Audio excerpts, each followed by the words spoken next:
हाय, good morning. मी अनिता. अनिता चॅनलमध्ये तुमचं सर्वांचं स्वागत आहे. कसे आहात? मजेत ना? मी पण मस्त. तर चला, नेहमीचं आपलं काय आहे? लवकर उठणे, डब्बा बनवणे, घाई गडबडमध्ये देणे, रोजची रुटीन. त्याप्रमाणे आज पण लवकर उठले आणि पीठ न मळता आधी तेच बघत होते मी भाजीला काय फ्रीजमध्ये बघावं म्हटलं आधी. तर बघते भाजीला होतं आमच्याकडे दोडके म्हणतात याला.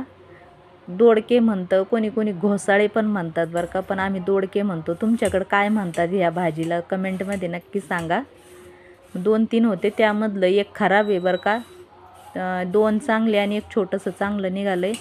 आणि त्याची आता मस्त अशी बारीक बारीक शिलून बारीक कापून मस्त हिरवी चटणी बनवते. इतकी छान होती त्याची चटणी, तुम्हाला काय सांगू. हा हा हा, मला तर बनवतानाच असं वाटत होतं घेऊन खावं. तर त्याला मध्ये जिरे मोहरी टाकली आणि थोडं लसूण ठेचून टाकला, थोडी बारीक मिरची कापली 2-4 आणि त्यामध्ये कापलेलं दोडकं टाकलं.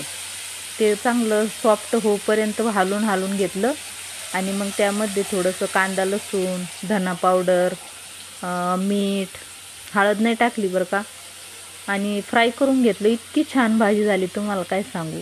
वाव, मस्त. आता इथं पोळ्या पण बनवून घेते. त्यांच्या डब्यापुरत्याच बनवते बरं का, जास्त नाही. कारण यश जातो 3 वाजता आणि मी पण एवढं काही सकाळी लवकर नाश्ता करत नाही काम आवरल्याशिवाय. मग म्हटलं चला त्यांच्यापुरत्या 3 पोळ्या बनवते. ते काही जास्त पोळ्या नेत नाही. माझ्या असतात मोठ्या पोळ्या, खूप मोठ्या असतात. मग त्याच्यामुळे ते माझ्या हातच्या 3च पोळ्या खातात. मग ना त्यांना 3 पोळ्या बनवते. भाजी तर चटणी तर झालेलीची, खूप मस्त झाली चटणी. आणि त्यांचा डब्बा भरून त्यांना एकदा वाटी लावलं की मग आपली दिवसभराची कामं. राहिलेल्या पोळ्या बनवायच्या, धुणं भांडे फरशी बिछाना उचलणे झाडणे, हे मग बाकीचे आपले कामं चालू असतात. आणि काल तर तुम्हाला माहितीच, मी व्हिडिओ टाकलाच आहे, तुम्ही बघितलंच असन की काल कोमलचे पप्पा जाता म्हणजे कामाला निघता काहीतरी बोलत होते माझ्यासोबत, पेट्रोल आहे की नाही. ते बोलता त्यांच्याकडून गाडीचं बॅलन्स गेला आणि पडले होते. तर त्यांचं डोकं वाचलं बरं का फुटता. कारण हेल्मेट त्यांनी घातलेलं होतं. हेल्मेटला मार लागला आणि हेल्मेट पुढं सरकलं आणि त्यांचं डोकं थोडं वाचलं. नाहीतर खूप अनहोनी झाली असती. काल डोकं वगैरे फुटलं असतं. तर वाचलं त्यांचं डोकं. तर पण पायाला त्यांना आधीच गाडी लागलेली त्यांच्या पायाला, आणि मग काल पडल्यामुळे खूप जास्त धक्का लागला आणि त्या दुखालाच धक्का लागला आणि मग ते बोट अजून रक्तबांबोल झालं. नाहीतर बरं झालं होतं बरं का. पण मग आता त्याला धक्का लागल्यामुळे जखमेला धक्का लागला की मग दुखतं ना. तर मग ते पाय दुखतोय त्यांचा, तर ते सारखं डेटॉलने धुतात. चांगली गोष्ट आहे बरं का, डेटॉलने धुतात. पण सारखं डेटॉलने धुत्या, सारखं डेटॉलने धुत्या. आणि मी त्यांना तुम्हाला एक हे सांगते उपाय. जर कोणाला काही लोखंड नाही, काही पण लागू द्या, काही लागू द्या, कापू द्या, काहीही जखम झाली ना, तर स्वच्छ डेटॉलने धुवून घ्यायची जखम. स्वच्छ डेटॉलने धुतली की त्याच्यामध्ये ना हळद भरायची बघा. हळकुंडाची हळद दळायची आणि ती हळद त्यामध्ये टाकायची. पहिल्या दिवशीच आग होणार, खूप आग होणार पहिल्या दिवशी, पण 3-4 दिवशी जखम कोरडी होणार. कारण हा माझा स्वतःचा अनुभव मी तुम्हाला सांगते. मी खूप म्हणजे माझ्या मुलांच्या खूप असल्या जखमा मी बऱ्या केल्यात बरं का. माझ्या मुलांना काही लागलं पडलं कापलं काही झालं, किंवा मला बी स्वतःला लागलं पडलं काही झालं ना, तर मी स्वच्छ डेटॉलने धुवून घेते आणि त्यामध्ये अशी बारीक दळलेली हळद भरते. 3-4 दिवशी जखम बरी होते. हा उपाय तुम्ही नक्की करून बघा. ते घाण पाणी पाय ना अक्षरशः तुम्हाला वाटत असं काय मोठी जखम नाही, छोटीशीच आहे, काहीच नाही असं तुम्हाला वाटत असेल. पण ही जखम इतकी मोठी होती अक्षरशः. ते बोट ते जिथून लागलेलं नाही तिथून बोट काढला असता त्यांचा.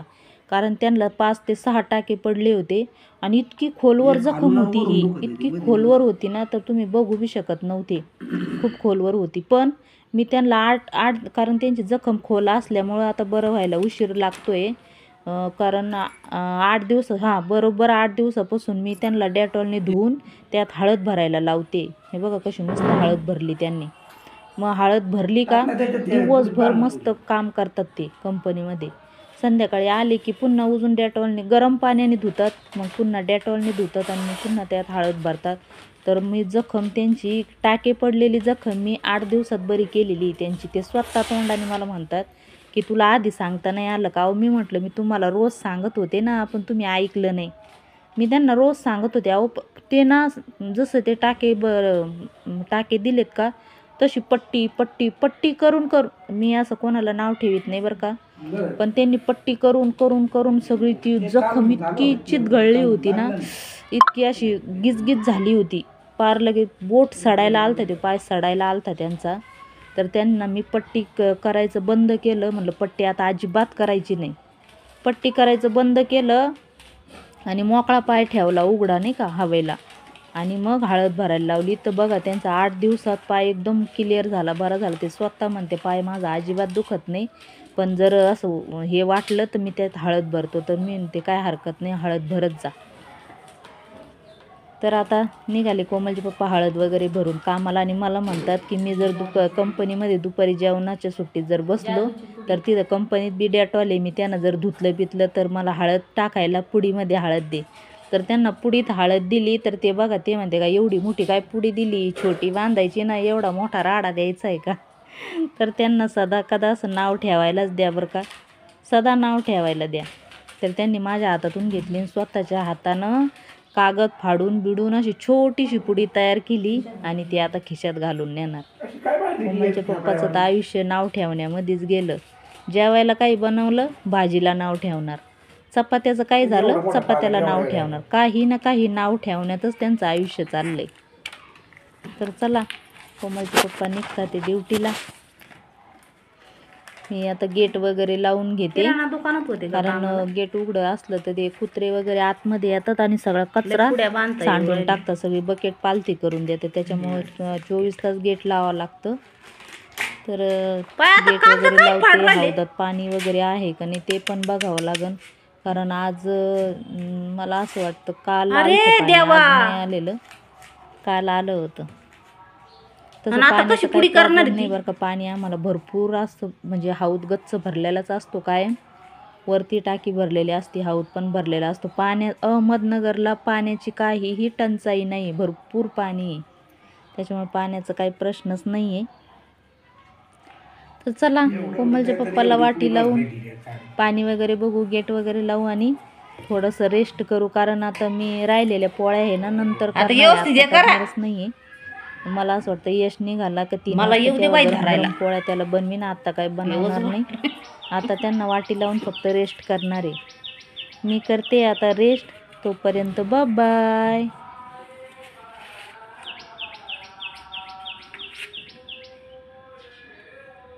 बूट नाही घालीत ना अजून? गेट तुम्ही उघडलं का? म्हणलं का उघडं होतं रात्री.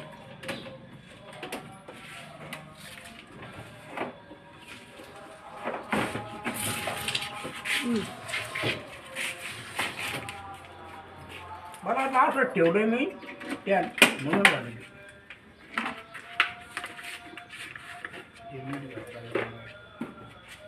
फोडायला जेवण त्याच्यावर राहिलं.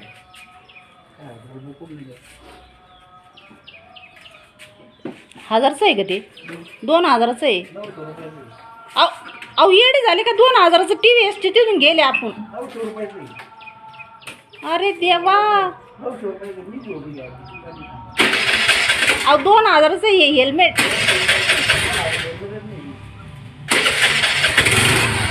येडं ते कबूलच करीत नाही, माहीत नसाईत. बिल असं ना आपल्याकडे पाहावं लागेल.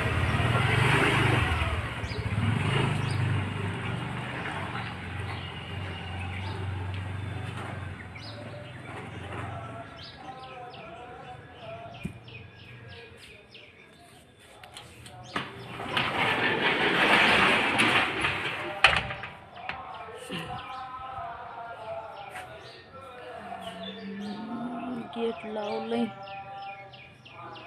वातावरण छान वाटतंय बाई, मस्त बाहेर.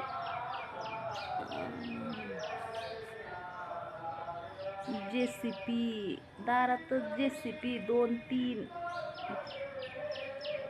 आहे, तिकडं पण आहे JCP.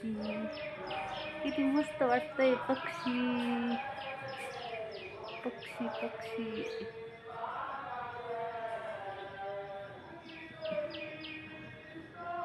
खूप छान वाटतंय.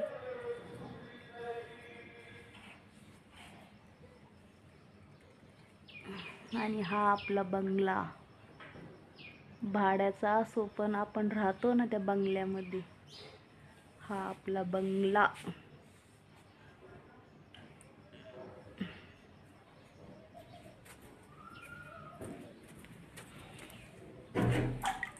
हौदात पाणी आहे भरपूर भरपूर आहे.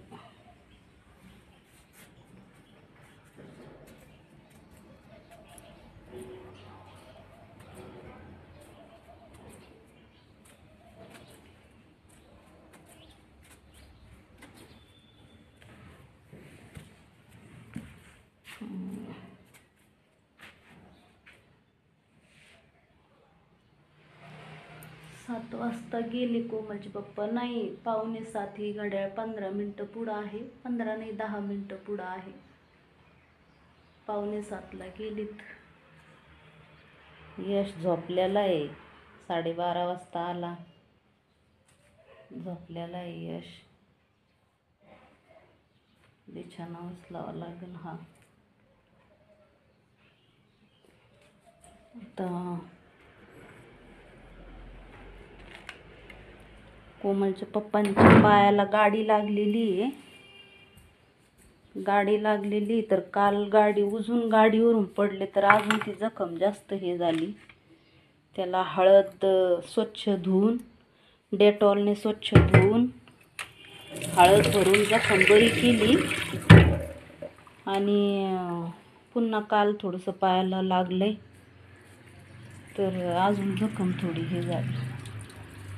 सूर्य किती छान उगलाय बघा. मस्त बाहेर बी किती भारी वाटतंय. पाठीमागच्या साईडनं पण मस्त वाटतंय. फ्रेश सकाळचं.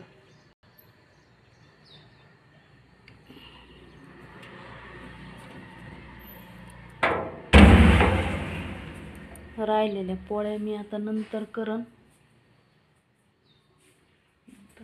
आता बिछाना उचलते.